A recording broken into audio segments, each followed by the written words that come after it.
regional zoning map.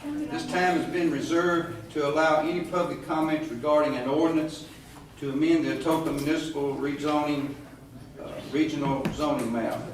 First consideration of the ordinance took place on October 19, 2021, and notice of this public hearing was published on the 25th. Now, do we have all the regional, we have it in our packet, but do we have it up here? Right there. We got it right here. Boom. So, now, Mr. Administrator, tell the board what you told me about the regional thing. I mean, I asked you, was it all placed just properly, but you said it was just what? Yeah, so previously, the board had revised the zoning ordinance, and there had been some additional properties that were annexed into the town limits. So what you have in front of you is essentially the approved map that it needs to be approved. It's the updated map that needs to be approved.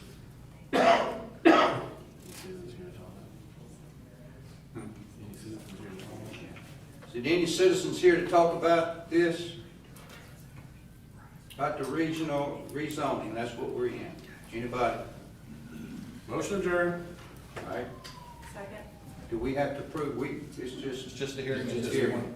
All right, you're right, we do that. You're all up to All right, we have a motion to adjourn, we have a second, all in favor? Aye. Okay, we'll start the other meeting at 7 o'clock. The board.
The meeting started today, and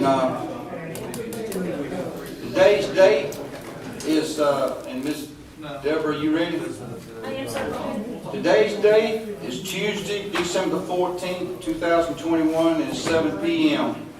And it's 2 weeks before Christmas. And put that on the record for us. So this time, you like stand for the invocation and the Pledge of Allegiance.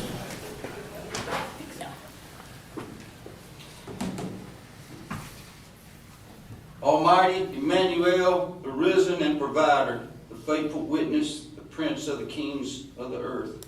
We ask for your protection on Atoka and surrounding cities. We ask protection of public works, first responders, police, fire, and staff in Atoka. Lord, we ask you for protection of our citizens. Lord, in return, we give you the honor and the praise for that. Now, unto him that loved us and washed us from our sins in his own blood, and hath made us kings and priests unto God and his Father, to him be glory and dominion forever and ever. Amen. Amen.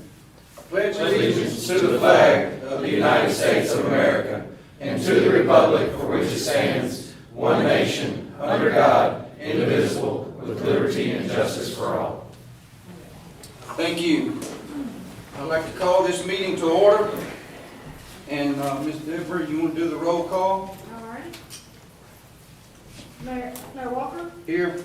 Alderman Pace. Here. Alderman Harper. Here. Alderman Delmare. Present. Alderman Akron. Here. Alderwoman Renfro. Here. And Alderman Giannini is away on military duty. Okay, if you look at number 2 on your agenda, regular board meeting, November 9th, 2021, and you have it in Exhibit A that we've looked at, and you have it in your packet. Motion approved. We have a motion to approve Exhibit A. Second. We have a second on Exhibit A with board meeting. All in favor? Aye. All opposed? All right, beer board meeting packet, it's Exhibit B in your packet that you have. And that was for November the 9th, 2021. Motion approved. We have a motion to approve. Second. We have a second. Any discussion? All in favor? Aye. Reports, financial report, it's in your packet in Exhibit C, and it should be on the screens, which it is. And Mr. Town Administrator, you want to go over that with us? Yeah, sure can. So you can see that the total revenues are $3.53 million for the 5 months completing the current fiscal year. Total expenditures are $4.397 million. So you can see that for the current fiscal year so far, we're $866,000 to the negative. While that might seem alarming, look at the 2 line items, one under the revenue for grants and the other one under the expenditures for streets. Those are largely related to roundabout paying back the short-term notes. On our solid waste collections, but you can also see we've got cash on hand at the end of the period of $4.166 million.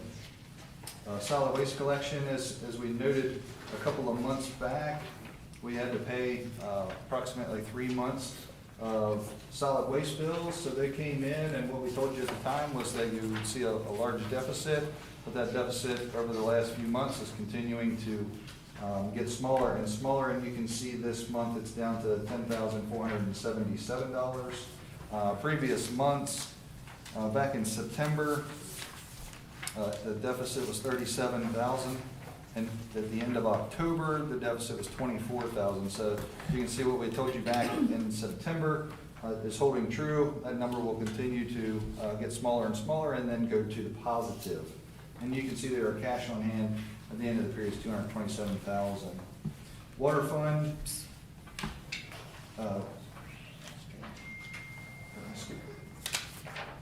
I'm sorry, I skipped State Street Aid and the drug fund. My apologies.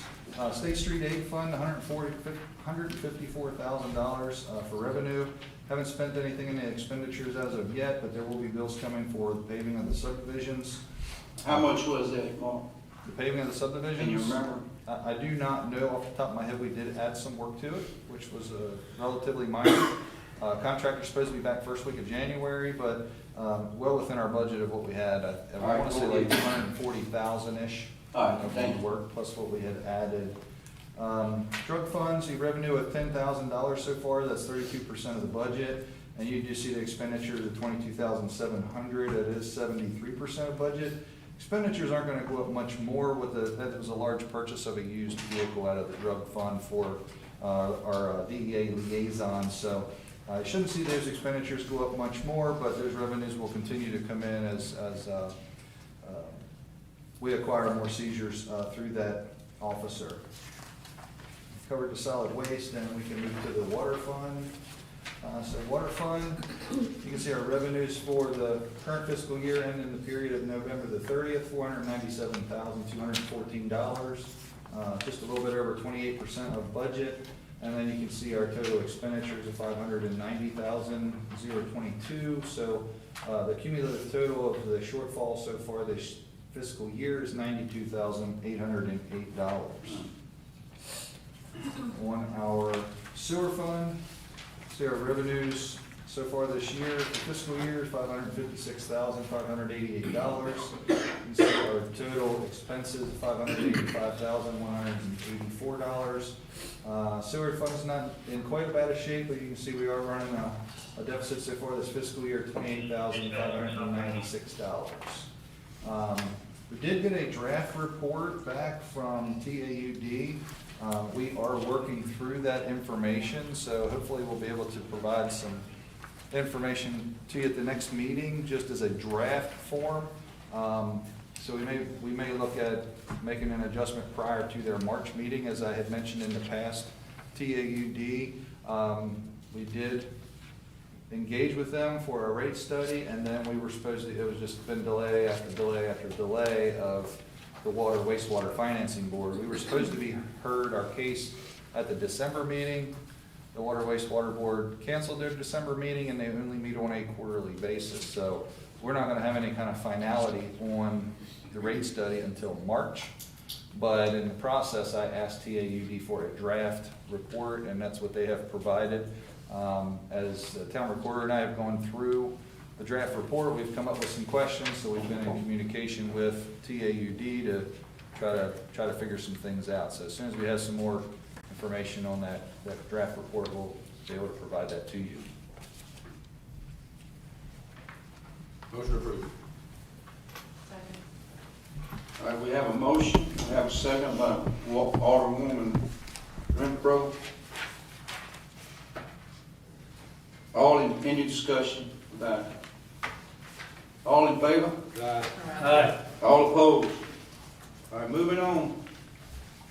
And old business, ordinance, final consideration of municipal region zoning map, Exhibit D. We had the public hearing at 6:45 tonight, so tonight being December 14th, 2021. As an ordinance to have a final consideration for municipal regional zoning map. And the town administrator, can you give us just a little background, which you already have, but do it for this meeting too? Yeah, sure can. So I believe that our first consideration was back in October on this particular item.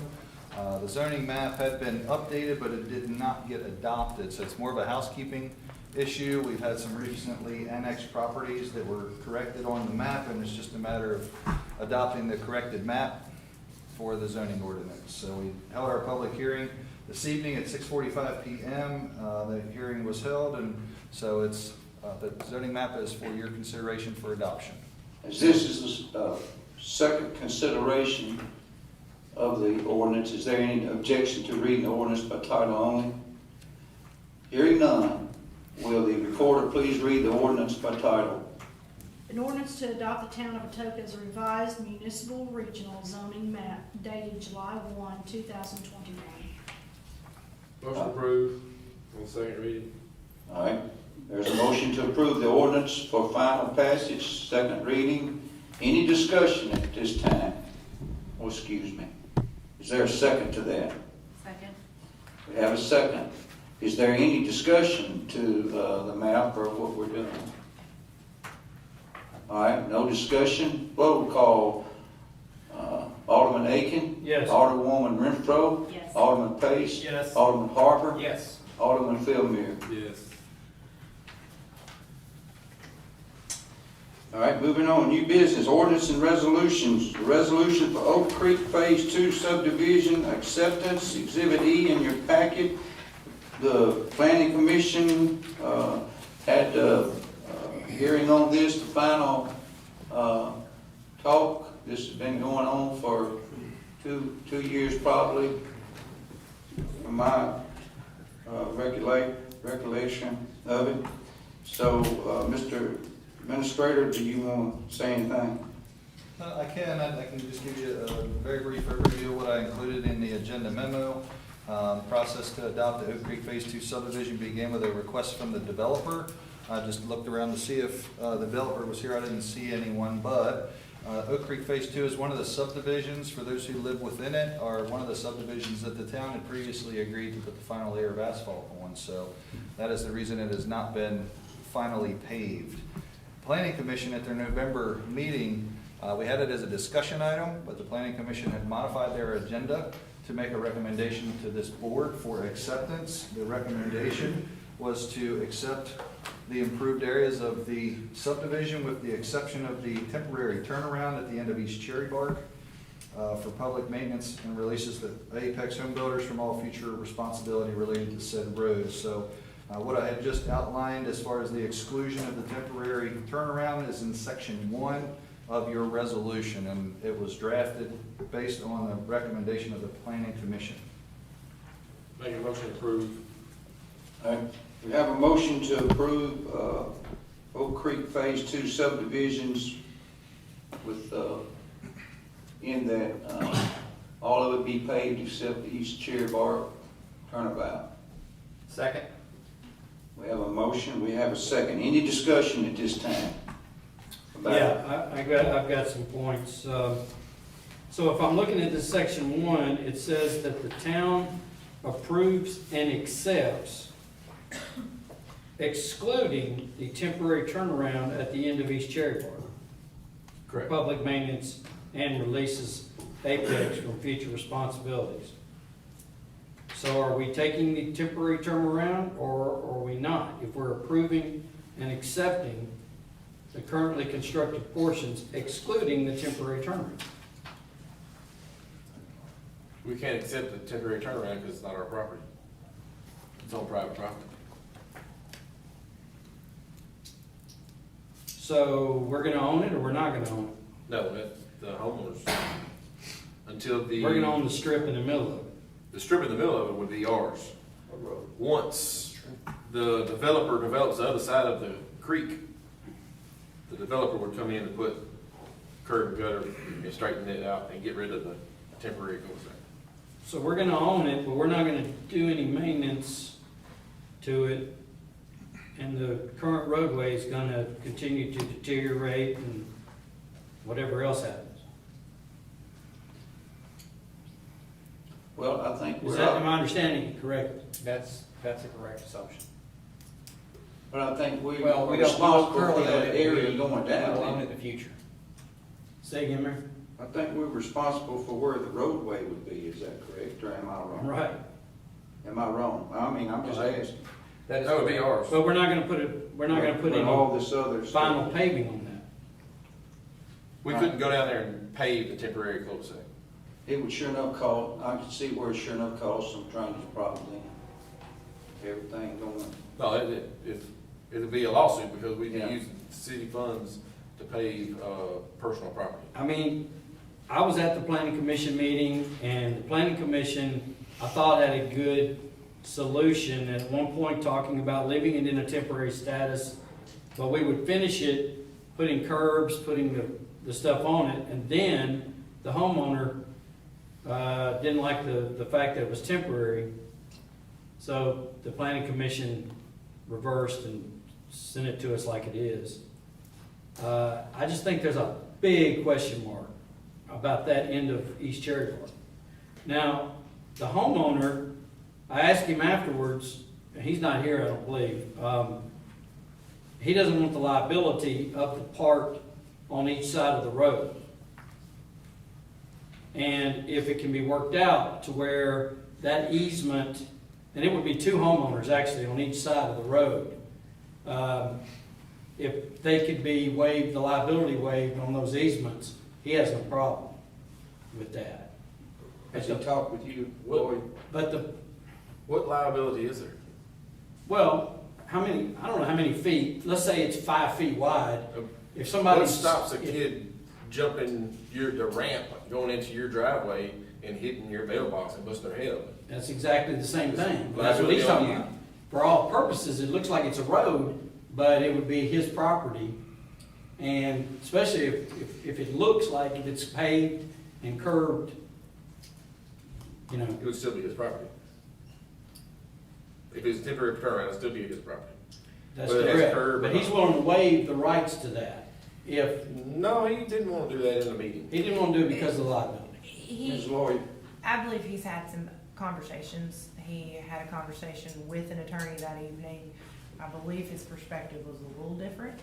It was after I made the motion and basically said, it's fine, we'll just leave a temporary cul-de-sac and leave it like it is. But go ahead and tell me what you think. Leaving this cul-de-sac circle temporary and not accepting it leaves some questions as far as is the town gonna require the developer to have a bond for that particular piece of property? I mean, because we're not relieving them of all obligation if this piece is not accepted. We are Because it was relieving still him for theirs. everything but that, is that right? No, No. once we do it, we do it. So the way that I am reading this though is that circle is not going to be paved at all. Yeah, we ran into It a seems like it's roadblock. not being accepted, like the circle itself is not being accepted. That is the current recommendation from the planning commission. We ran into a roadblock where the homeowner did not want to accept the temporary status. And me personally, I didn't want that to hold up every other lot. And the town is needing to accept responsibility because those roads need to be paved. So in a way, it was, I'm fine we're with gonna get it. every other lot but the temporary cove. But Barry makes a great point. At some point, we will have to accept that cove. Once the developer develops on the other side of the, Well, here's a couple of things. So nothing's gonna be paved in the next 2 months. I mean, paving shut down. So us accepting it, I don't really even know what's driving it tonight. If that's the main thing, I'm fine with accepting it and paving the strip that belongs to the town, I'm fine with that. But paving the other parts of the cul-de-sac, Without an easement, you cannot. right. exactly. Right. So. And that's why I said stop it there, So, because it's gonna create even more problems with But it being a that- 2-inch drop off from, It's gonna create a But- problem if you don't do anything. It's gonna create a problem if we do down the middle of it. if we So anyway, raise, it's a problem. if we but- raise the pavement up to where it's supposed to be, the drains that are there now, the water will go into the drains. And not down to where he has filled in the ditch that's supposed to be there that drains the water off the street. Well, what I hear is that we're accepting something that's got a big old giant question mark. Well, I In, think, the- in this case, not in the middle of it, in the end of it, the end of East Cherry Park. well, I think the thinking was, and you're right, I mean, they're right, or we're right, but the thing is that the other homeowners needed something done. We wasn't gonna let just that little area after 2 years, because what's happening is it's deteriorating, and we've gotta get it done. Now, that's my thinking. It is a flaw, but I just say the attorneys work it out and tell us what to do. And you've already tried to, I think. But that hadn't got anything to do with tonight. well, from a legal perspective, not accepting the way that this reads, the way that I read it, is that you are not accepting part of this subdivision. That is the way I read it. The way that this is written, you are not accepting that circle. Well, then what?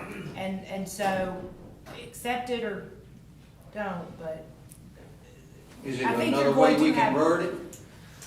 you Ms. Lawyer?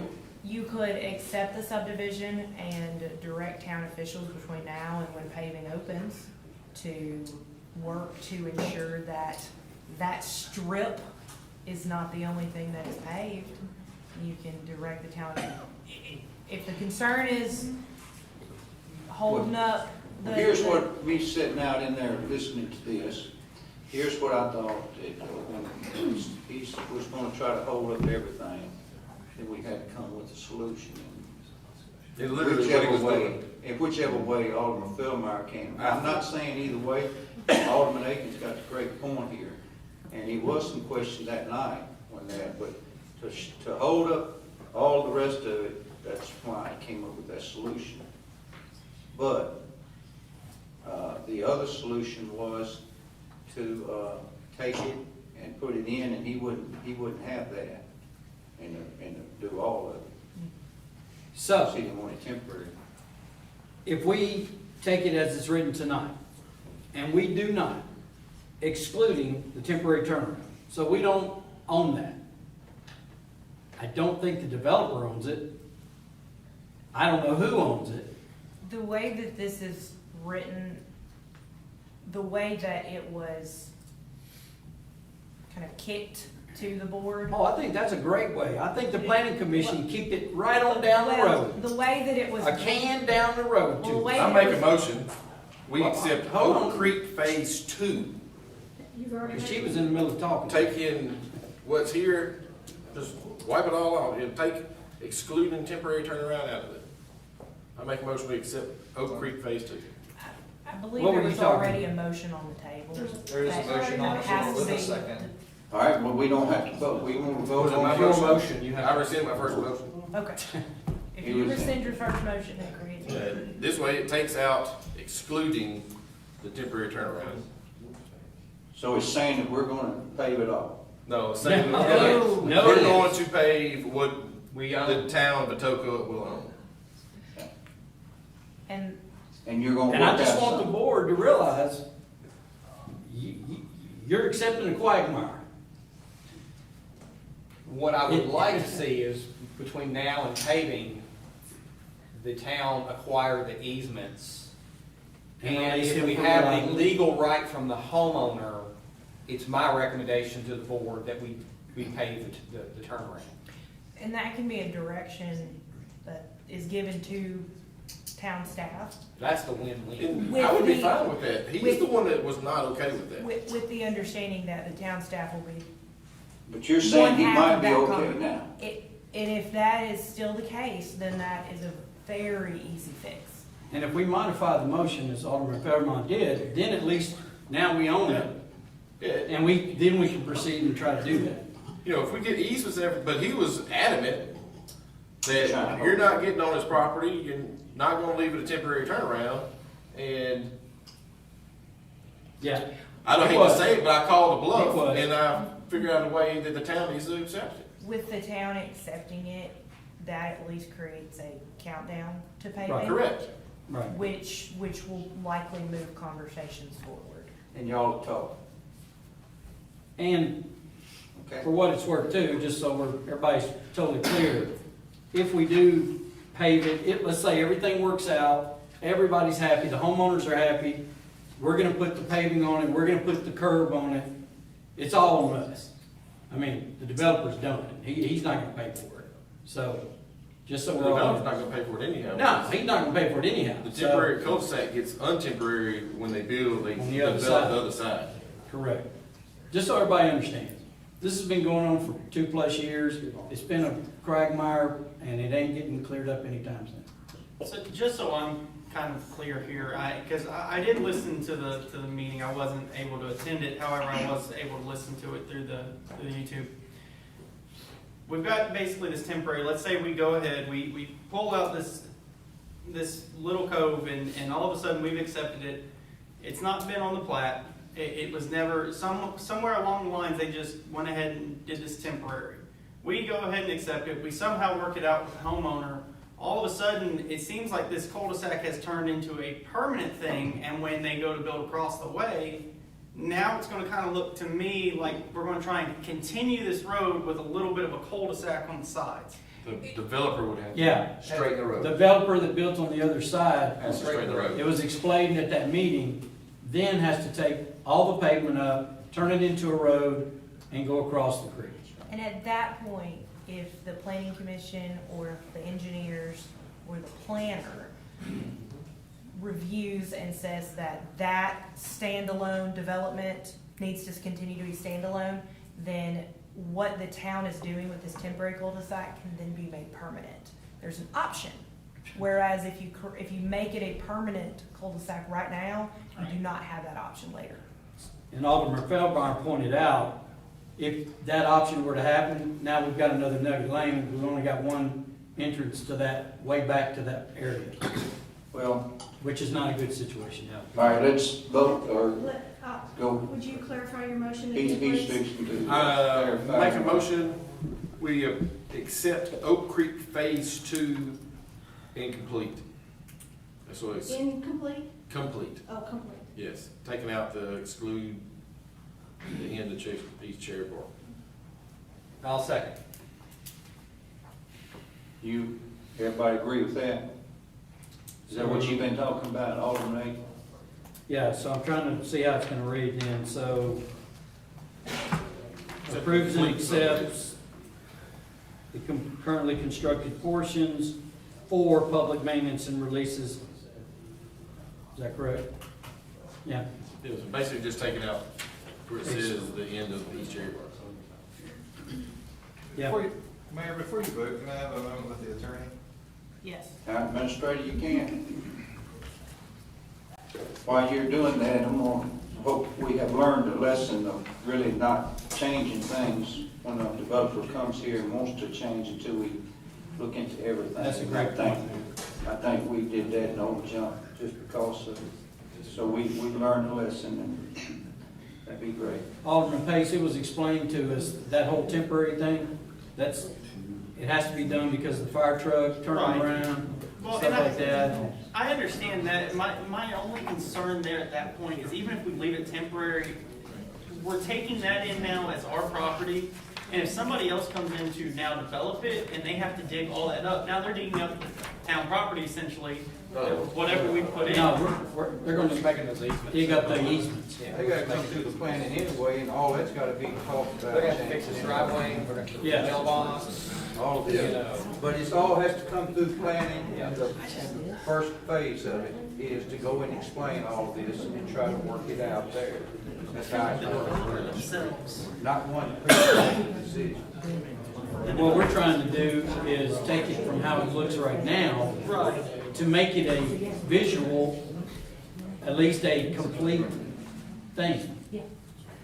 And see, and I'm with you on the whole fact of the residents out there, that this has gone on far too long.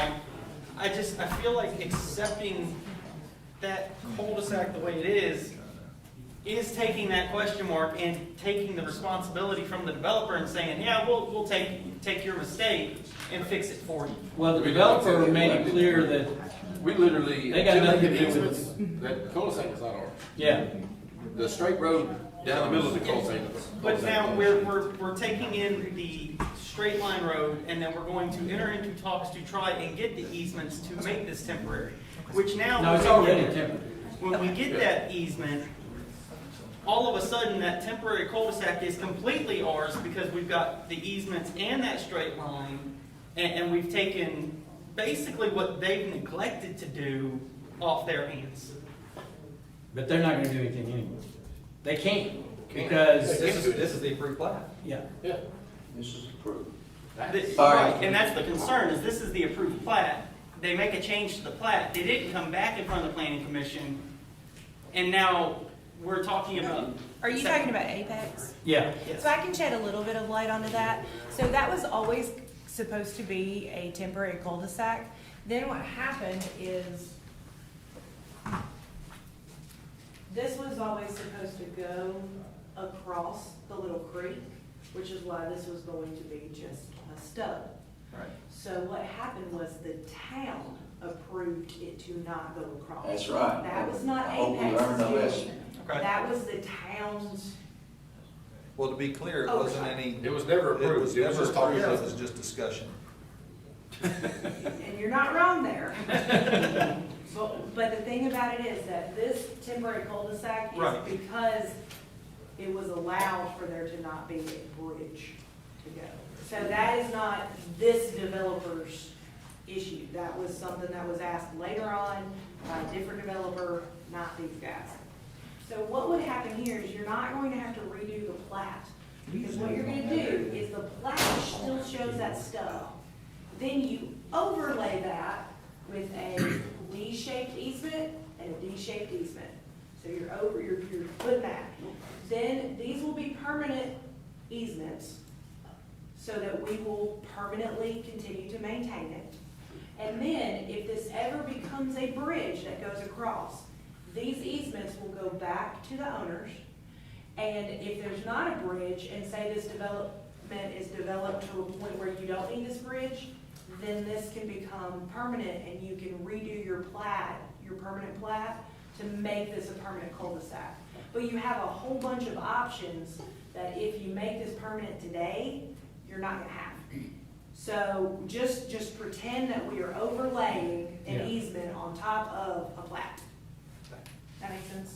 It does make sense, except you used it a lot. It's The bulk. permanent, but it's not permanent. That's right. It's permanent with, to be removed upon further development. Exactly. across. And we have Exactly. that, what So- process in place to do that when he comes. And that's the thing, That is would be written it right. is still, because they're easements, then they can go away, whereas a permanent cul-de-sac cannot. And so changing the plat means that you guys are setting yourself up to make sure that this is a permanent cul-de-sac.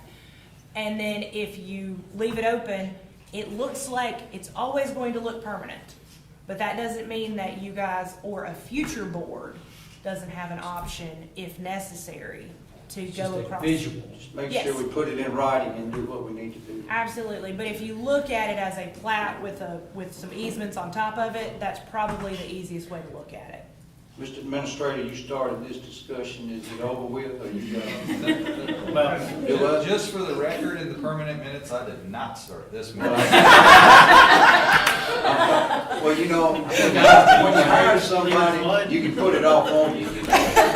So, did you get your question asked? I did, and Attorney Colbert answered it quite eloquently, but I think what we've got is achieving what Alderman Aiken's looking for with a permanent easement, but you don't want to make it conditioned on. You want to just accept it as is and then instruct town staff, town legal counsel to pursue permanent To correct easements it. with those property owners.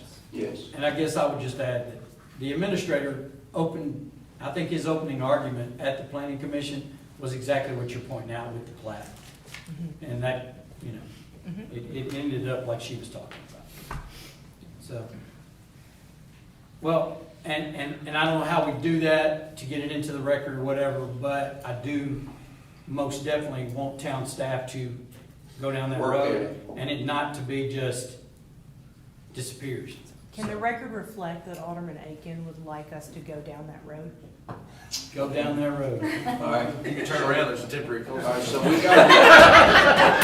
so we got a motion, and we got a second, and we're ready to vote. We ready to vote, Dennis? Yes, sir.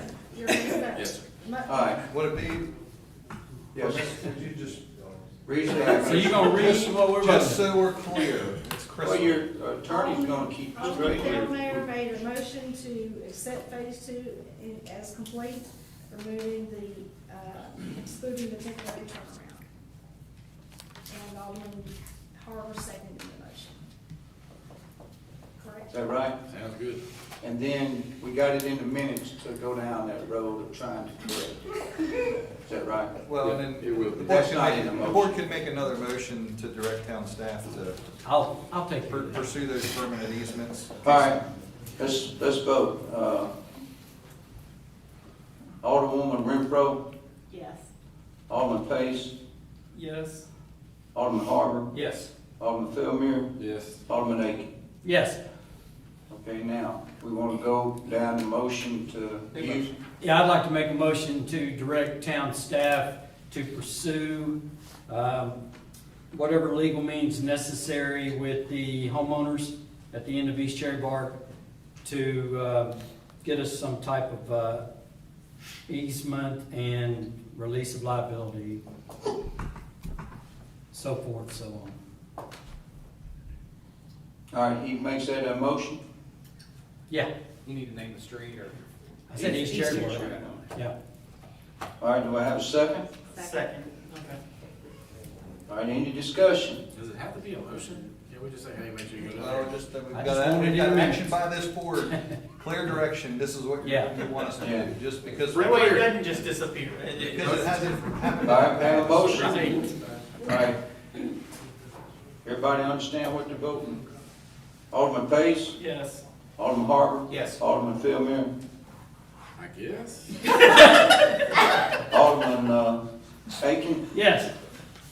Alderman Renfro, Yes. Alderman Person Renfro. All right.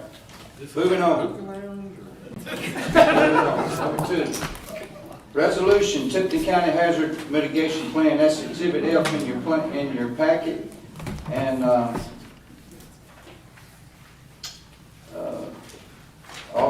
Town Administrator, tell us why we chose Tipton County.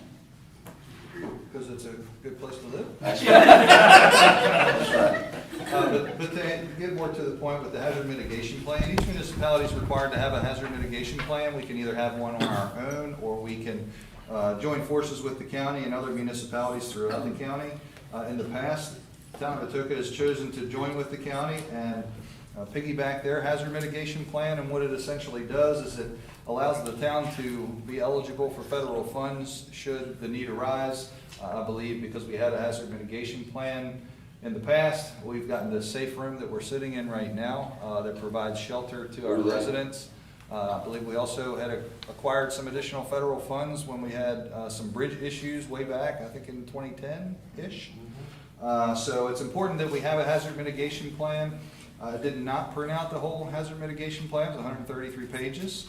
But if anybody wants to see it, they're welcome to it. But, you know, this resolution is a request from the county and that we can get onto their hazard mitigation plan. It would require the rest of the municipalities around the county to do the same.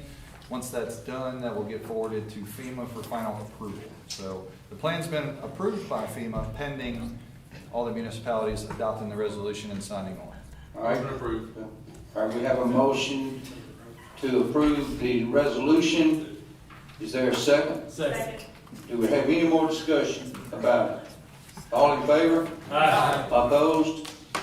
Number 3, resolution RFP for early warning sirens. Bid tabulation, that's Exhibit G in your packet. And if you'll turn to Exhibit G, we discussed this, I think, thoroughly the last time that people from Mississippi were here. So we got 4 bids in now. We did? And so, Mr. Administrator, go over that with us. Certainly. So the town put out a request for proposals. The board had directed that 2 proposals be requested. One was to include 2 omnidirectional sirens with an encoder, fully functional automated system, solar powered, that would activate on its own when the town was designated within certain polygons for tornadic activity. The second proposal was essentially the same, but it asked for 5 rotating tone-only type sirens. You can see in your bid tabulation that we got responses from 4 vendors. One is Precision Communication, HQE Systems, ATI System, and Capital Electronics. We do have previous experience with Precision Communications. As a matter of fact, you all received a presentation from Mr. Butts from Precision Communication when he talked about the sirens and the capabilities of what a new encoder system would look like. So you can see that for proposal number 1, it was for the 2 omnidirectional sirens, but again, it includes all of the hardware, the software, the install, the cabinets, everything it's a turnkey operation. And then number 2 is the proposal for 5 of the rotating tone-only sirens. So for You can see that Precision Communication is not necessarily the low bidder, but it is the feeling of staff that regardless of the direction that the board decides to go, whether you decide to go to proposal 1 or you decide to exercise proposal 2, that we would award either bid to Precision Communications, and that is based on what we feel is the best fit and our past experience with this particular vendor. All right, we got 58,000, what insurance, did you go over that? And I missed it. I did mention it in the agenda memo, but I had an incorrect amount. I had 54,000 in the agenda memo, but we actually had gotten $58,292 for the 2 sirens that went down and were damaged in a storm several months back. And then we budgeted Additionally, for this fiscal year, yes, sir, we budgeted 100,000, so for a combined total of $158,292 of between the budget amount and then the insurance proceeds from the damage to the 2 inoperable tornado sirens. And we got that check in. Yes, sir, we've received those funds. So you're saying 158,000 Yes, sir. is available? Yes, sir. But it's 156 is the proposal. I do want to Well- also advise that it was in the RFP that the town would provide the Class 1, 60-foot Class 1 telephone poles, so that those poles are not included in the RFP. That is something, a slight additional cost. They're going to be between $1,000 and $1,200 per pole. So we'd be looking for 5. Mr. Administrator, I actually was not here for the presentation, so I think I picked up from when we talked about this last, the omnidirectional with the voice capability. Those are kind of the new kid on the block. Those are the new technology. It is new technology, and they are voice capable and tone capable, Yeah. and they do, when they go off, they do go off in a 360 degree at one time. They don't rotate, and then they get loud, and then they get quiet, and then they get loud, and then they get quiet. It goes out in 360 degrees. And when the they go. proposal 2, the rotating sirens, what we have now is basically 1950. Well, it would be new technology. I think the sirens would be louder than what we currently have, but everything would be new from top to bottom. That goes with it, but let me say this about the Omni, one thing. Those 2 are not gonna cover all the town. Right.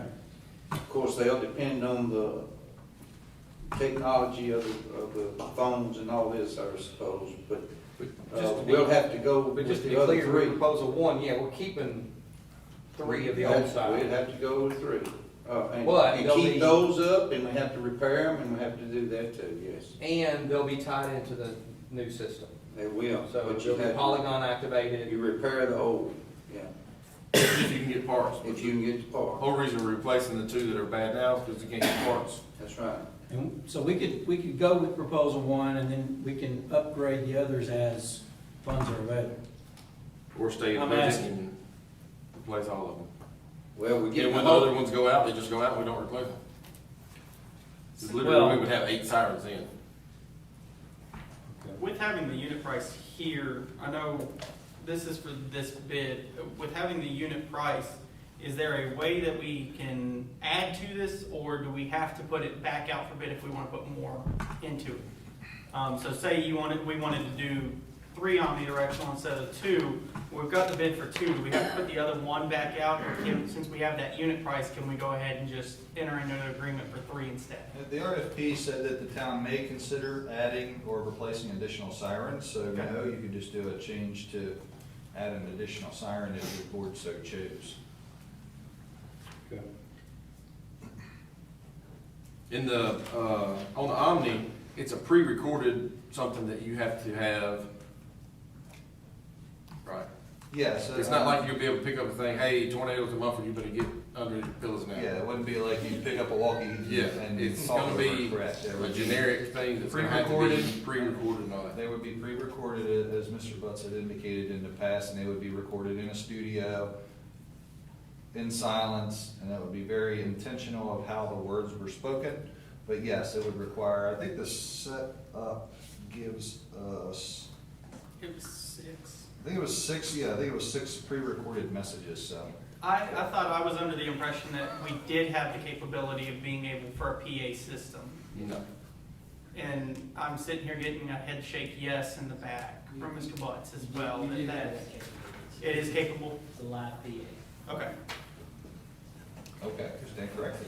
So, Mr. I understood Administrator, it wasn't- why did y'all propose the proposal number 2? Or did y'all? I think we directed him that way. The rotating? Yes, sir. Okay, Yeah, the board directed us to And now provide two we're proposals. changing directions, or we just discussing? Just discuss. Okay. Asked to get a price on both of them. Yeah, okay. It would, what just came through in the past weekend, if we replace 2 sirens and the other 3 get struck by lightning, because the way they're hooked up, as Mr. Butts said, is, because basically this is not solar power, right? On the lightning strikes, we've been having problems with all of them. Yeah. I mean, literally, then we're gonna have to replace 3 more. So we'll get an insurance check for those too. Yeah. Okay. But are we gonna get them $50,000 a piece? We're gonna get about $27,000 a piece, right? All right, so, now we need to decide what I direction. like replacing all Need a 5. motion. We have a proposal for going with rotating sirens, replacing all 5 with everything brand new, all the way except the poles. We'll have to furnish the poles. Is that a motion, Alderman Phillips? That's I what make a he motion said. to propose it. I personally would like, Chiefs, I'd like your thoughts, Chief Posey.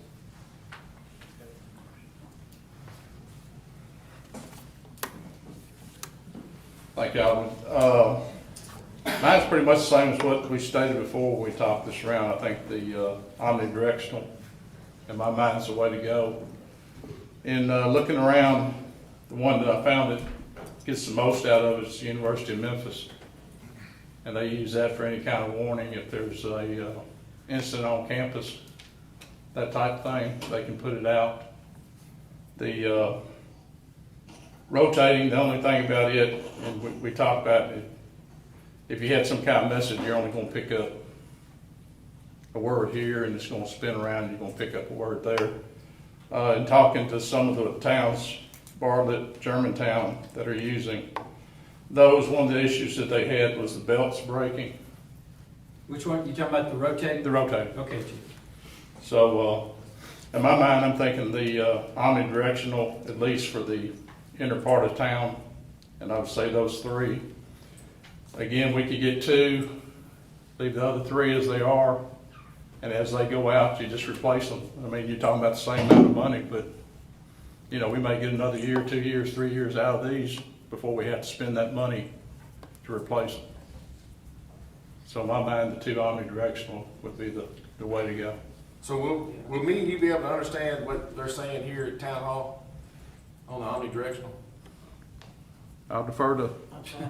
How far Mr. away will Buss. I be able to understand the message on the omni? You'll definitely hear it right here, but, I live a mile and a half, 2 miles that way. you know, omnidirectional are rated, we don't go by, we go by FEMA's guidelines at that 70 dB. So on the 10 cell that's in the specifications, at 6,100 feet will be 70 dB of sound. 60. So that's over a mile, over a mile Over a away. mile. and that was one of the things we looked at And the, I'll be able to understand the message over a mile away from here.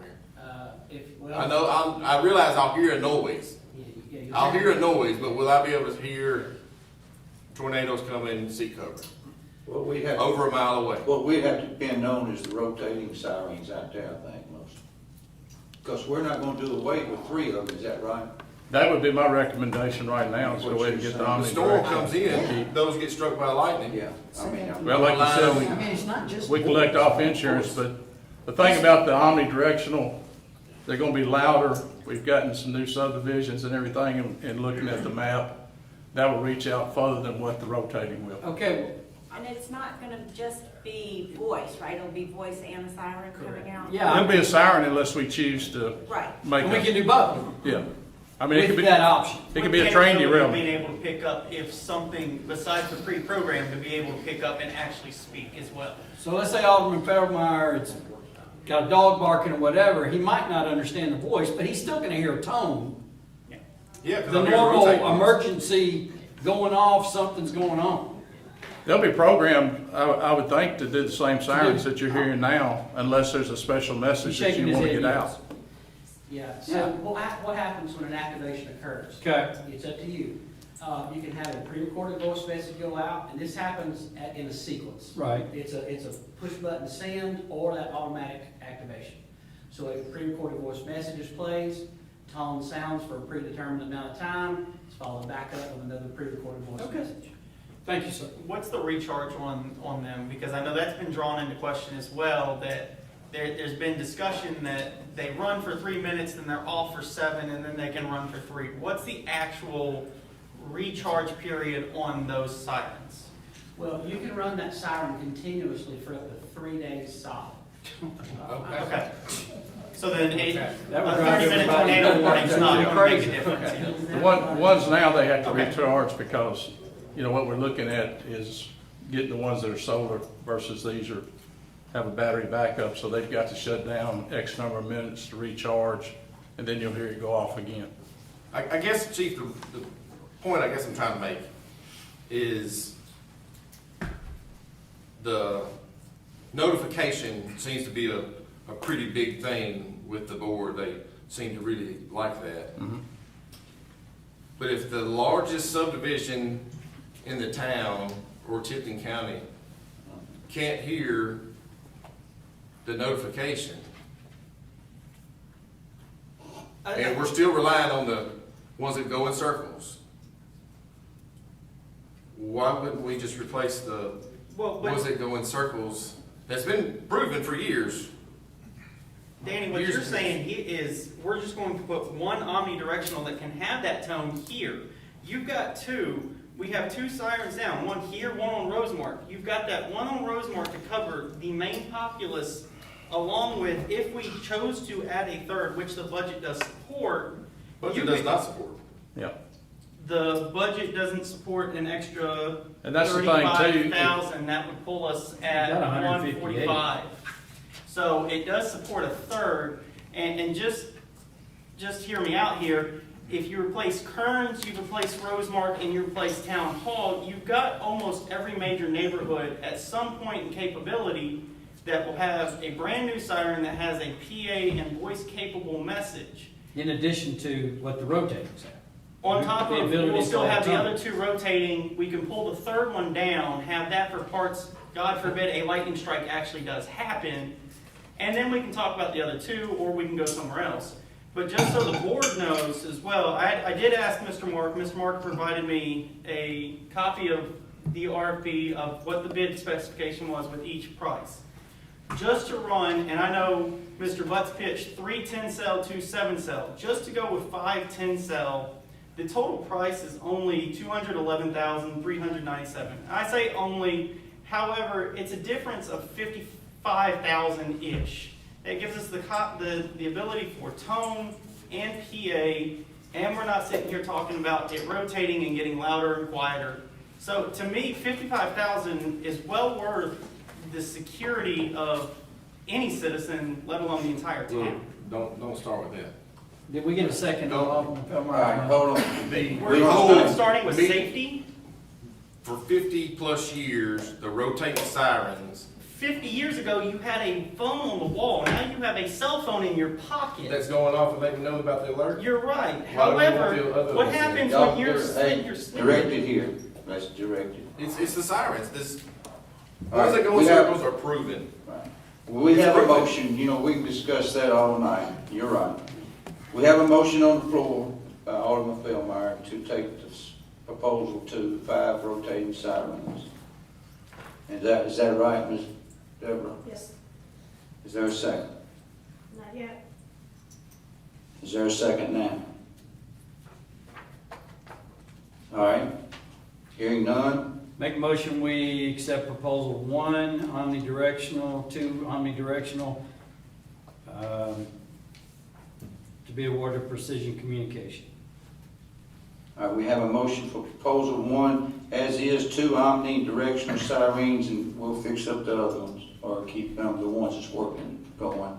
Till then. That's where I just want some clarification. If we go with proposal 1, we're adding 2 omnidirectional sirens, but we're taking the 3 sirens that we currently have, and they will be on the new system. They will be Polygon activated. They are not relying on Mumford. They're under our control, and they're on this new encoder technology. Is that correct? Correct. We will control those 5 sirens. Okay. That would Mr. stop Buss, us not having a tornado warning and TEMA telling us to activate, Chief? That the other night, and let me just explain real quick, that lied with the 911 dispatch, and I think what happened was the warning went out for Tiptonville, which, as you know, is up in. But we would control our destination, I believe is what he's trying to But the say. system, the system will lie with us, will not lie over in Mumford anymore. We'll have control of it, and the 3 will be tied into the other 2, so all 5 of them will be tied into the same system. Correct, Mr. Bucks? Correct. And you're gonna work on it. You're not gonna say you're gonna wait 6 months. Me personally, no. Is that what I'm hearing? But when our old ones get struck by lightning, we have to put more omnis up, right? Sir, When We our don't old have ones to. get struck by lightning, we need to put up more omnis. You don't have to. I mean, you could replace them with one of those other ones Well, if it we makes felt like sense if we that. did go on to do Yeah. it that way. Continue to. And they make a 5 cell too, which is smaller than the 7 Okay. cell, so. All right, we have a proposal, number 1, Now- two omnidirectional sirens, and they all hook in. I don't want to muddle up the motion too much, but I also, if we've got 158, I would like to go with 3. All right, But go, is your do we just- proposal 2 or 3? I'm asking the administrator, what's the best way to do that? Do we do it like it is now? And then we can talk about doing a 3rd one? Yeah, I think you can award proposal number 1, and you can also add a 3rd, and do a change order to add a 3rd omnidirectional. In the same If you're gonna- thing? If you're gonna do another 10 cell. And a budget correction. And that would be adding another 158? Say that one more time. And a budget correction, adding another 55,000. Yeah, so that would be the way that I would do it, is award the proposal and then also authorize a change order to add a 3rd Okay. 10 cell siren. So my motion stands as accepting proposal 1. All right, proposal 1 with 2 omnidirectional sirens at $108,813.37. And it's gonna go to Precision Communication, Aberdeen, Mississippi. All right, we have a motion. Do we have a second? Second. We have a second. Any more discussion? Chief, how often are the other 3, have they been out? The one on Kearns has been pretty good. We had very little trouble out of it. The one down off of, on the south end, it's gone out once that I know of. And the one up at Highway 51 where Paradise used to be, Grill used to be, we've had very little trouble out of it. And those are the 3 we're gonna keep, Yes, sir. and you're gonna change, just a discussion, you're gonna change the overlap, we're gonna move them where they won't overlap so much. I saw in the first diagram, I did pay attention some, about precision. With y'all, it would overlap tremendously, and y'all were going to move it out some. Is that right? Well, looking at the plats and everything, what he had and to see how far they would reach and what areas that maybe didn't have coverage at the time, it'll reach out further than that, and it may mean one of those poles gets moved. Okay, 15 that's foot, all I 20 want to foot. know. Okay, that we won't put a bunch in one area and leave one out. And we'll be looking to go to Southwest trying to get the poles. But we got a code on what poles to get now. So Right, you right. can There's stay certain- with ours. There's certain standards you got to Okay. use on poles. You can't just Yes. get a regular old telephone pole. Okay, You said All right. 60 foot? 60 foot, yes, sir. all right, proposal number 1, 2 omnidirectional sirens with the things that we said. We got a motion on the floor. All in favor? Well, let's just do it this way. Alderman Pace, Yes. Alderman Harper, Yes. Alderman Philmere, Alderman Aiken, Yes. Alderwoman Renfro. Yes. Okay. Mark, you said we do need a motion to add a 3rd. Yeah, if it's the board's desire to add a 3rd 10 cell siren, then you can make a motion to do that. It would be, an additional $34,246, which would bring the total project cost to $143,059. So it'll be under budget, but that would leave, you know, a few $1,000 that we need to purchase some, well, we wouldn't have to get 5 poles, we'd only need to get 3 then. Then I make a motion, we add another 10-cell omnidirectional siren as a change order to that bid. 10 cell? Yes, sir. All right, we have a motion by Alderman Pace. I'll second that. We have a second. Are we still keeping the 3, so we're going total 6? We'll be replacing one that is currently working and probably keeping the parts, if I'm not mistaken, Chief. The way that it's, I mean, Precision does this every day. I'm willing to, I look to them to make sure we're covered and our citizens are covered. so And we're we're ready getting for the another one, future. so we're gonna keep 3 of these rotating sirens. No, We're gonna 2, drop off 1, just add that to the Correct, yeah. 3, 2, instead of 2, 3. Yeah, right. Okay. And you're telling, You keep 2 your own. and you're stating with the decibels, with the technology, with whatever, it's gonna be a better system than what we currently have. Yes, sir. So to compare. No doubt in your mind. None. Okay. So to compare it, the 10 cell you're buying is equivalent, if you were gonna do the Vortex, that's equivalent to about a 7 cell. Make sense? Vortex being the rotating, Correct. so you threw another term at me. All right, we have a, go Well, I ahead. got a question. All right. So, we didn't really need to replace all 5 because we had 3 working, but now we're gonna replace one of the working ones. And keep that for parts, as you Parts said. that are hard to find. But it wasn't right to replace all 5 because we had 3 working.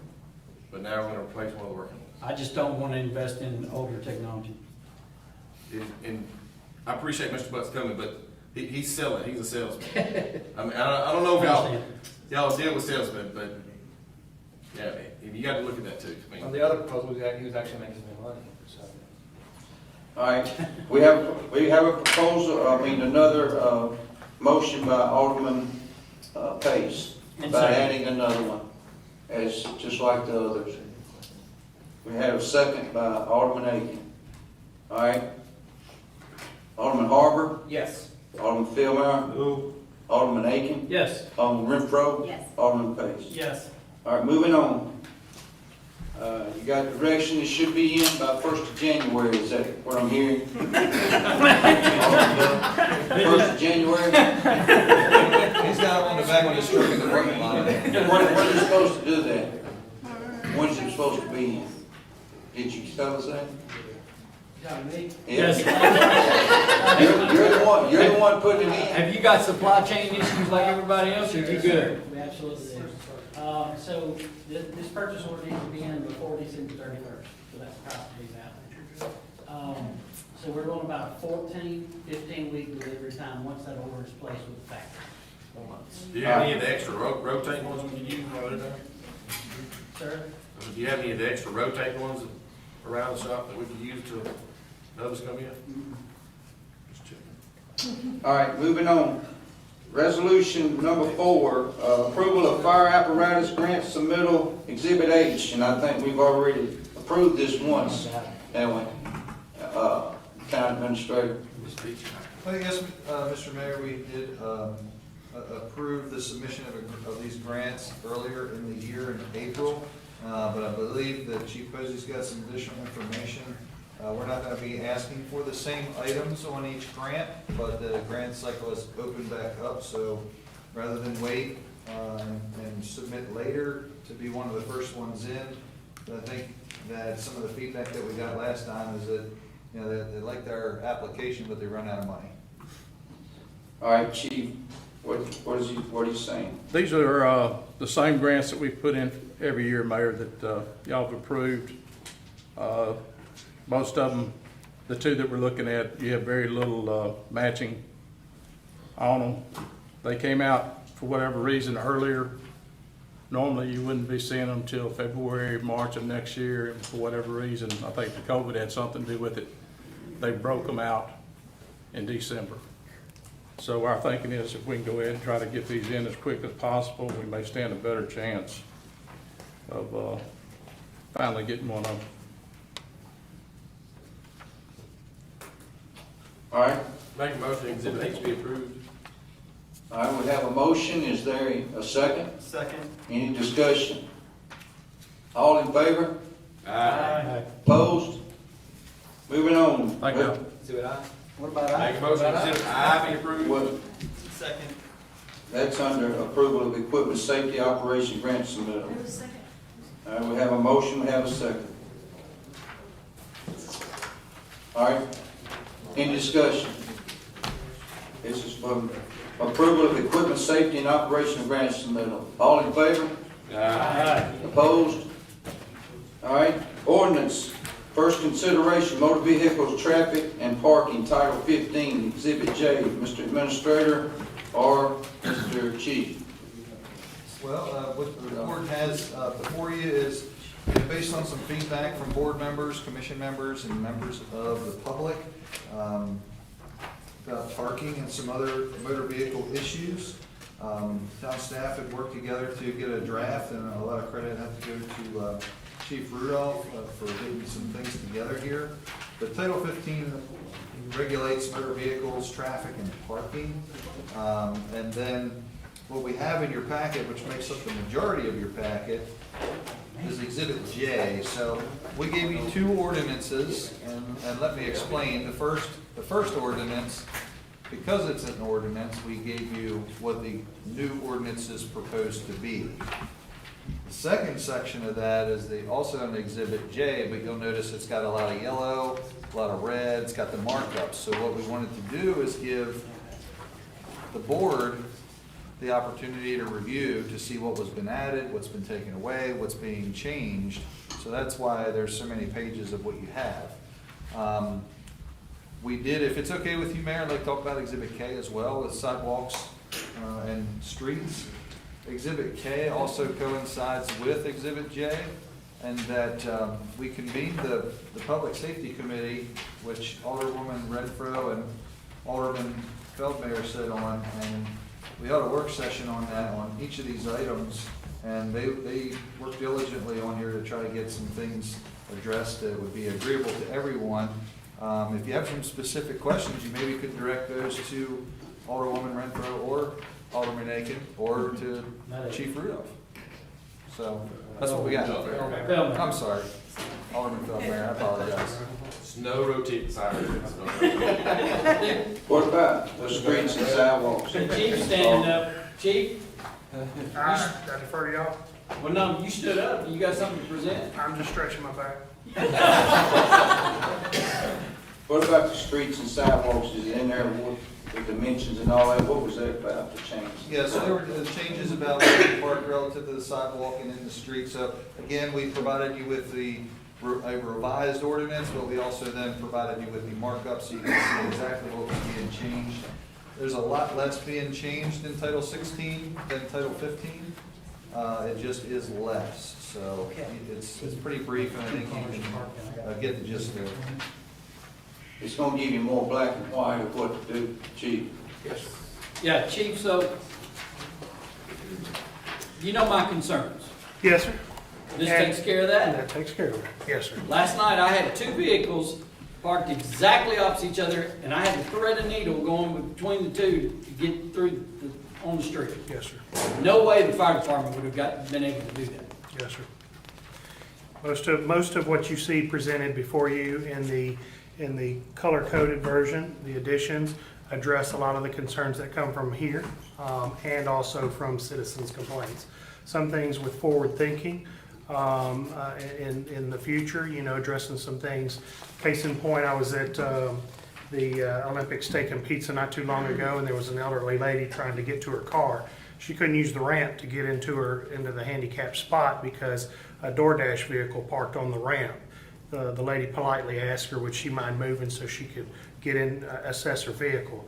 Well, the way that our handicap parking law reads, there's really nothing we could do about that because it does not talk about encroaching vehicles and such. So what I've tried to do is strengthen in some of the laws to allow us to be able to deal with situations like that where we can't just verbally handle a situation.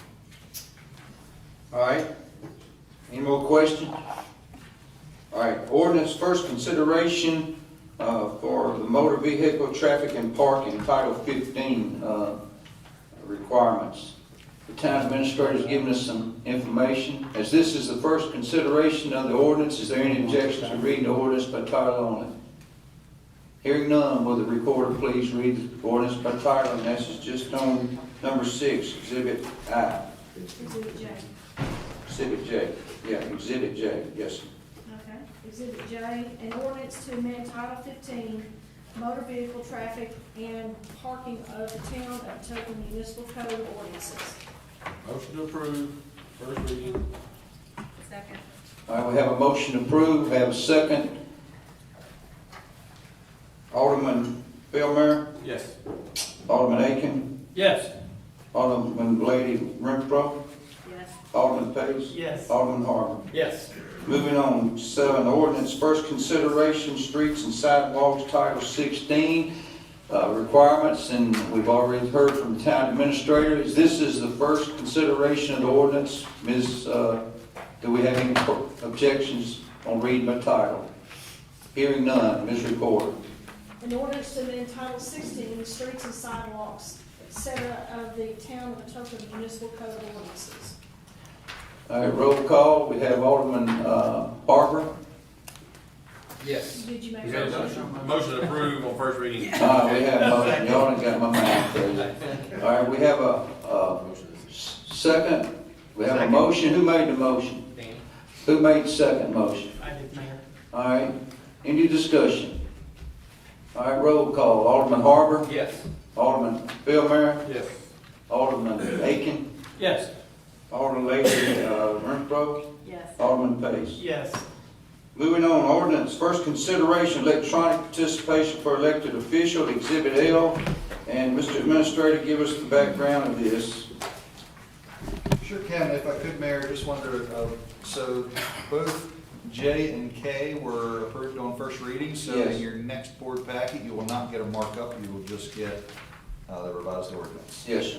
Go ahead. On your Exhibit L, first consideration for electronic participation for elected officials. What you have in front of you is an ordinance which would be required to allow a member of the Board of Mayor and Aldermen to participate in public meetings and to have discussion and voting powers in those public meetings when they are a service member of the military and also for being deployed for 13 months or less. So this was something that was brought to my attention by Alderman Giannini. I did not think that it was a possibility after the governor's emergency order had expired, but Alderman Giannini had brought it to my attention, did a little homework and consulted with MTAS, and MTAS was kind enough to draft the ordinance that you have in front of you that relies heavily on the language in the Tennessee Code annotated. So that is the background. All right, an ordinance for electronic participation for elected officials, Exhibit L in your packet. The town administrator discussed it. This is the first consideration of the ordinance. Is there any objection to reading the ordinance by title only? Hearing none, Ms. Reporter. An ordinance to allow a member of the Board of Mayor and Aldermen of the town of Atoka, Tennessee, to attend sessions of the Board of Mayor and Aldermen by the use of two-way electronic audio-video communication when that member is deployed as a service member as defined in the Tennessee Code annotated 6-54-143. All right, is there a motion to approve the ordinance for first consideration, first passage? Make a motion to approve. Do we have a second? Second. Well, I would just like to say, I believe we now have a space force.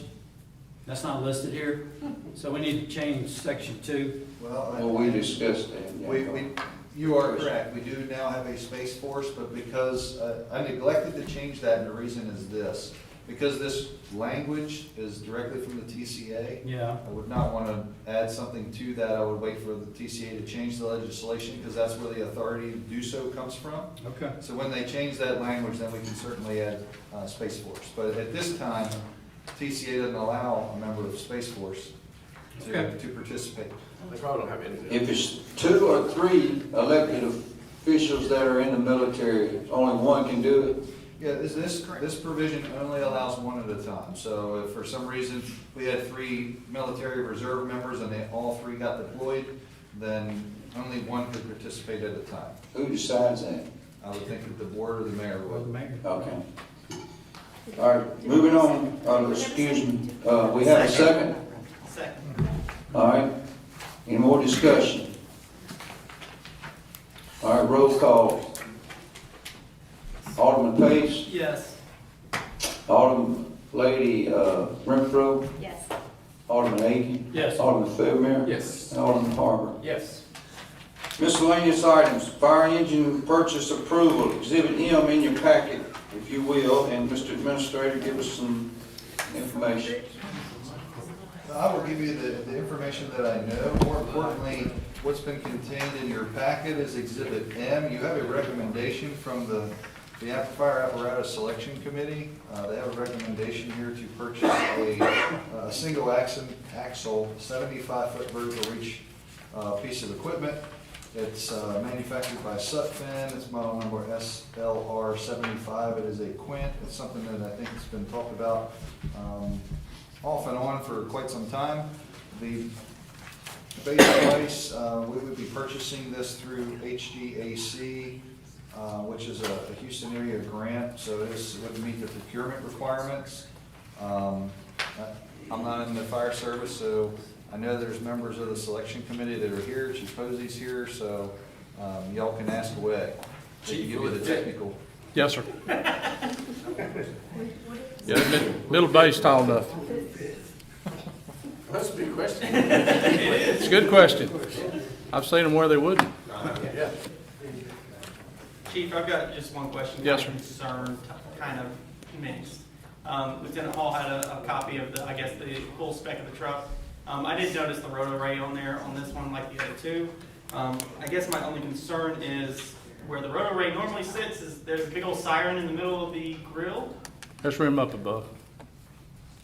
Is that going to hinder the driver's ability to see or distraction at all? No, sir. All right, is it in the budget? Taylor, yeah. Mark, you want to talk about that? Any more discussion or ask questions of the chief?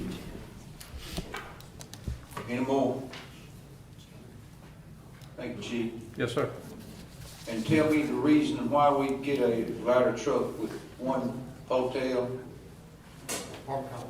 Well, you got the apartment complex over here. You got 9 structures that are over 3 stories tall. And then you add the hotel too, so we're looking at 10 structures. But then, like Kroger, y'all can get up there and shoot in the middle of it. Is that Kroger, right? that's another thing, your strip malls, Yeah, and that's what you're looking at reach. And okay. you'll be able to get there and you'll be able to get up on top of the roof, and should the fire be in the center of the, heaven forbid, you'd be able to reach it. Okay. All right, now, Mr. Administrator, do what? How much money have we put back? Yeah, that's what I was gonna ask. Over the years, when Mr. Charles was mayor, we put a little back every year, it seemed like, into a special. At one fund. time, it was like 215,000. I'm not sure what the total is in there now. I'm gonna say it's probably 214,450 okay. is what we have on hand. And then we, For our fiscal year 22 budget, our current budget year, we budgeted 91,000 to go towards some 10-year payments on a capital outlay note. So we would currently have about $305,000 on hand to go towards this purchase. So we're looking at roughly about 700,000 to finance over 10 years.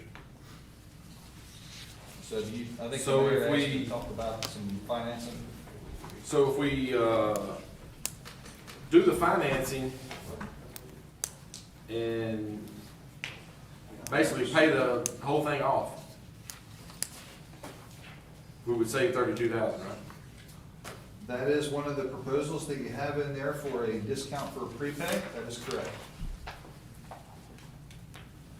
So we basically need to borrow about $660,000. Correct. So if you took, what you see here is if you're looking at your exhibit M, that's included, so you have your current bid price of $995,000. If it's the will of the board to do a full prepayment. I don't have control of that right now.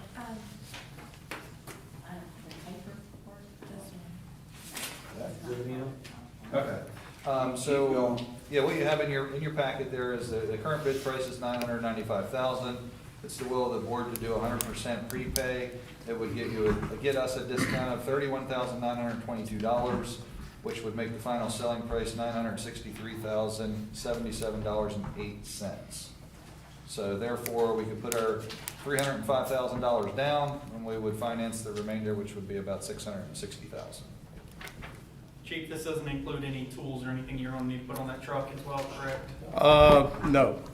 Like I said, there's some things we'll have to get as far as headers, nozzles, a little bit of hose. We'll pull off whatever we can off of the current one down there, leaving just the bare necessity to where we would meet ISO. And with this purchase here, we were 1.8 away from a 2 on ISO. And I'm gonna say with this purchase here, there's no reason why we shouldn't, when they come back in, go down to a 2. And that means savings for every town, property owner, and commercial. You'll save more money. So if we put 305 on it, pay it off, get the loan from, who is it, TML? HGAC. So in Tennessee Municipal Bond Fund, I did get some information late today from them on some financing options, and I also got some information from the, what's his name? Too many papers out. The leasing proposal, they call it a lease, but it's a purchase, from the leasing 2. So I think what we're looking for tonight is, an approval to purchase this piece of apparatus, and then, if you're willing to authorize me to figure out the financing piece so that we can avoid any kind of increases for cost after the first of the year. I would make a motion to purchase the fire truck with doing the financing to save the $32,000. So 100% prepayment. 100% whatever- prepayment. Whatever we can work out. But, go ahead, I'm sorry, Dan. 100% prepayment, so we could save the $32,000. I know we give them, said you can spend $1 million, and now I'm trying to find ways to get it less than $1 million, so. Right. Basically what I'm doing, so. It's not like a cushion that, hey, we got $32,000 extra we can spend. No. It's just like, that's $32,000 we're gonna save. But the TML, there's some interest, we're not saving the full 31, but we're. You would be saving the full 31 based on your prepayment. Yes. 100%. Yes, right. So that would bring that purchase price down from $995 to $963. I'm saying with the loan, there would be some interest in that loan. There would be, and what just I had gotten a quick quote on for today. If we finance $660,000, it would be 1.89% interest, which Okay. was about a percentage point less than leasing 2. They were 2.84% was their lowest, so a full percentage point less. And Tennessee Municipal Bond Fund in the past has been very good to the town and municipalities because that's what they do. So if we did finance the $660,000, we'd be paying $71,000 in interest, so which would bring the total financed number to $731,000. That's over how many years? 10. 10. years? Yes, sir. Which I saw the paper you got, I know we'd have to have August of next year be like a $6,000 or $7,000 interest only payment. But if we budget the $91,000, again, it would literally lower, Yes. it would lower the amount of interest we'd actually be And paying. with Tennessee Municipal Bond Fund, there's no prepayment penalties, so if we wanted to make a $91,000 principal payment on top of our other payment, we could certainly do that. The first and again, this is preliminary, but I think it's pretty solid as far as the number. She said the quote on the interest was good for 30 to 60 days. I probably lean personally towards the 60 days, or the 30 days rather, but our first principal payment wouldn't be due until February 1st, 2023. About when we would be getting the truck. Close. Well, they're It's saying, about 14 months. yeah, I thought it was 10 to 12, so, 14 wouldn't be a stretch at all. So Yeah, give us second. some additional time. Second. All right. Either way. We have a motion to pay it off and then borrow the money from we'll give you the direction to save us money and do what's right. Yeah, so it'll be, I think just for clarification purposes, it would be two things. One would be authorizing the approval, purchase of the truck, and two, giving the town administrator the authority to work out the financing to the best benefit of the town so that we can save on any cost increases after the So first you of the want year. two things? No, just so That's that all those in two there, things are in that everybody one understands motion, yes, sir. Okay. So motion to approve purchase the truck in full to save the $32,000 and give the town administrator authority to seek the best loan, which you're still going to bring back to us. Yeah, you'll still have to, we'll still have to bring a resolution back, but at least I can lock that in. Right. And that's part of the reason too, we need to lock it in, because we're looking at a 5-8% increase first part of January. All right, we have a motion. Do we have a second? I think Alderman Pace already said. Alderman, well, we got it one more time, Alderman Pace. All right, all right, Alderman Aiken, Yes. Alderlady Renfro, Yes. Alderman Pace. Yes. Alderman Harper, Yes. Alderman Fairman. Yes. All right, Mark. Well, we hired you for it, do some good business stuff, you didn't. All right, Yes, sir. moving on. This is town reports on for each department. I'll give you 1 minute on each. Code enforcement, Director Wallace. Eric Wallace says it here, so you can just accept the report. All right, we accept the report. Fire department, I'll keep it short, Mayor. please. I was asked by Dean Bowers at Dyersburg State Community College to be on their advisory committee for emergency medical services and have accepted, so I think that's a big honor for the fire department to be recognized and asked to be on this advisory board. Secondly, I'd like to do a position on this with the new truck and one we currently got, making a fire apparatus / engineer. It meets within the current budget. I wouldn't have to raise anything, and it's minimum impact. They would have to have 2 certification. One is a PDO, which is a pumper driver operator, and the other is a AAO, which is aerial apparatus operator. Both of them are 40-hour certification classes. I'd like to be able to do that. We had 2 go to Lyburn, Jackson, Tennessee, had 3. We had 2 that took our fire officer 1, and we had 1 that took fire officer 2. Briefly, Santa's Ride, I think, was a big success. I think everybody had a good time. In my mind, Saturday night was the largest crowd I think I'd seen along the route. A lot of different groups, looked like a lot of people had parties, and it was a good time, had off. We missed him there, but Alderman Feldmeyer, he hollered real loud. He wasn't able to do the whoop whoop, but The microphone broke and the horn I was took a broke. few cousins today because I didn't hear all of it. but it went well, and hats off to all. It was a team effort, and it went really well. That's all I got. Thanks, Chief. Now, you said that's in the budget of what you want to do. Correct. All right, okay. So, Sergeant, go ahead. on that, Yes, sir. what happens if that fireman calls out sick or is on vacation, we can't use that truck? Oh, no, we'll be able to use it. Don't you have to be certified to use it? You won't have to be certified to use it, but I don't want to take $1 million piece of equipment and have somebody that can't drive it. I mean, you've got other, I that'll would be think able we to would do want it. everyone to. Yeah. I will cross-train everybody, Okay. but just that one will be, whoever the main driver is will be the one that will be in the position. Because we Others- run and 2 you to can- 3 shifts, 3 shifts, so it would be 3 people. be 6. 6 people trained on it. Well, all of them will be trained on it, but you'll have 6 drivers. I think I'd be a little more eased with, instead of maybe necessarily making a full position for it, if there's a way we could keep track of who's actually driving that day, and then if there was a way that we could just give a stipend for whoever's basically responsible for that equipment that day. You put more work on Miss Debbie, I don't know about that one. But, I just think everyone should be, I think what we're talking everybody about. should be trained to drive the truck. Let's Yeah. be thankful for the truck. Yes, Right. That's how I'm at.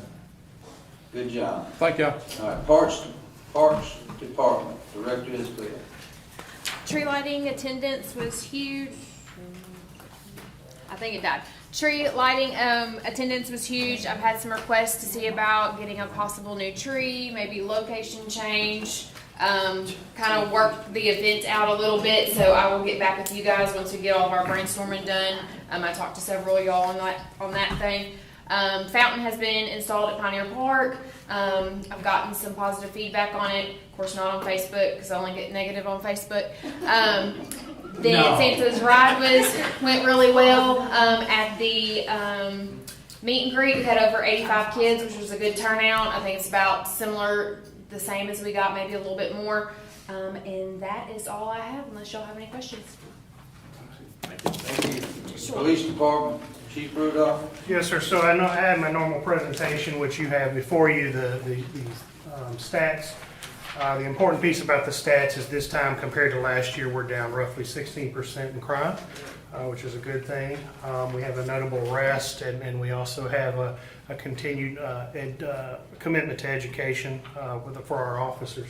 But what I really wanted to say tonight is, as I presented to you last month, we had an opportunity to put through several individuals through a promotional process that I'm extremely proud of. And we've seemed to have developed a very strong team. These individuals that I'm going to present to you today certainly have shown initiative, they've shown desire, and they have stepped forward, and they are going to be taking our department and community far many places. And I'm extremely proud of this team. So without further ado, I just would like them to stand if they would when I call you. You've got two new sergeants for the town of Atoka. The first one is Jay Black.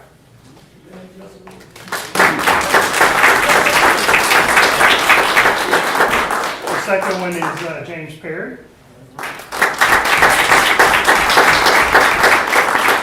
In addition, we promoted an investigator to our ranks as well. We've promoted Amanda Swain.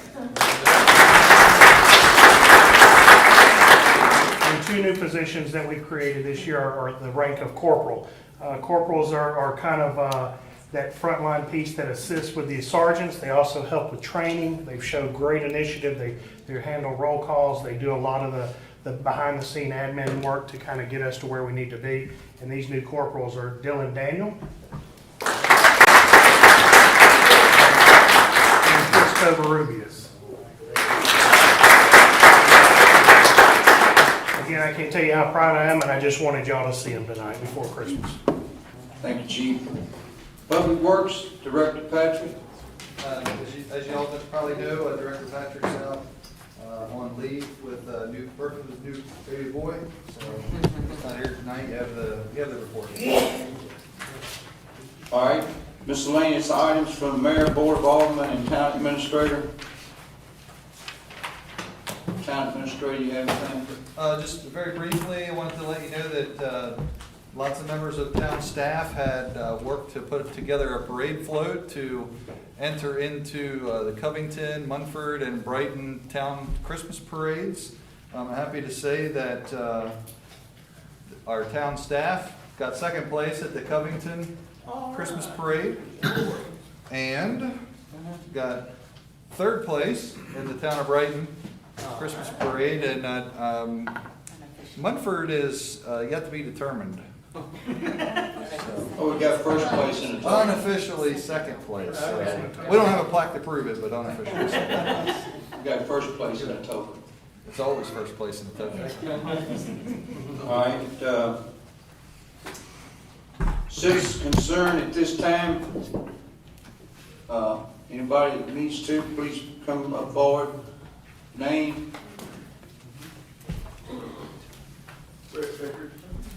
I'd just like you to ask Mark to maybe see about getting some money for the fire truck from the county, since we've run out of the county a whole lot.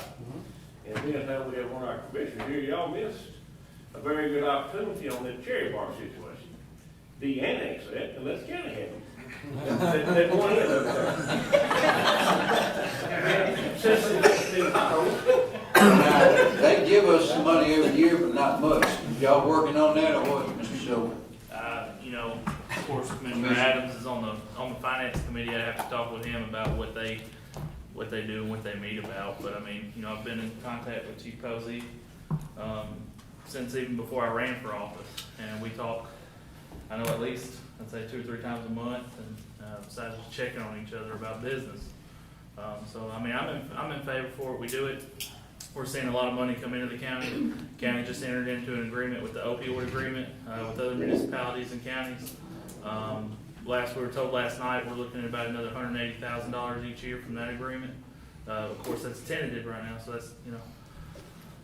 But then it's what are we going to do with that money once we receive it? And how's that going to play out? So I mean, there's money to be had, but.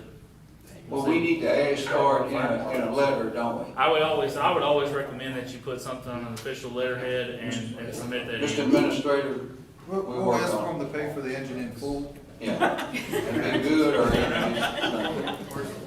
You know, we're debt free, right? That's right. Okay. That's So what I said. they need that before they can act on the next, in When they're January. creating their budget for this coming year, yes, sir. All right. Any more citizens' concerns? I hope everybody has a great Christmas. Motion And adjourned. remember what's the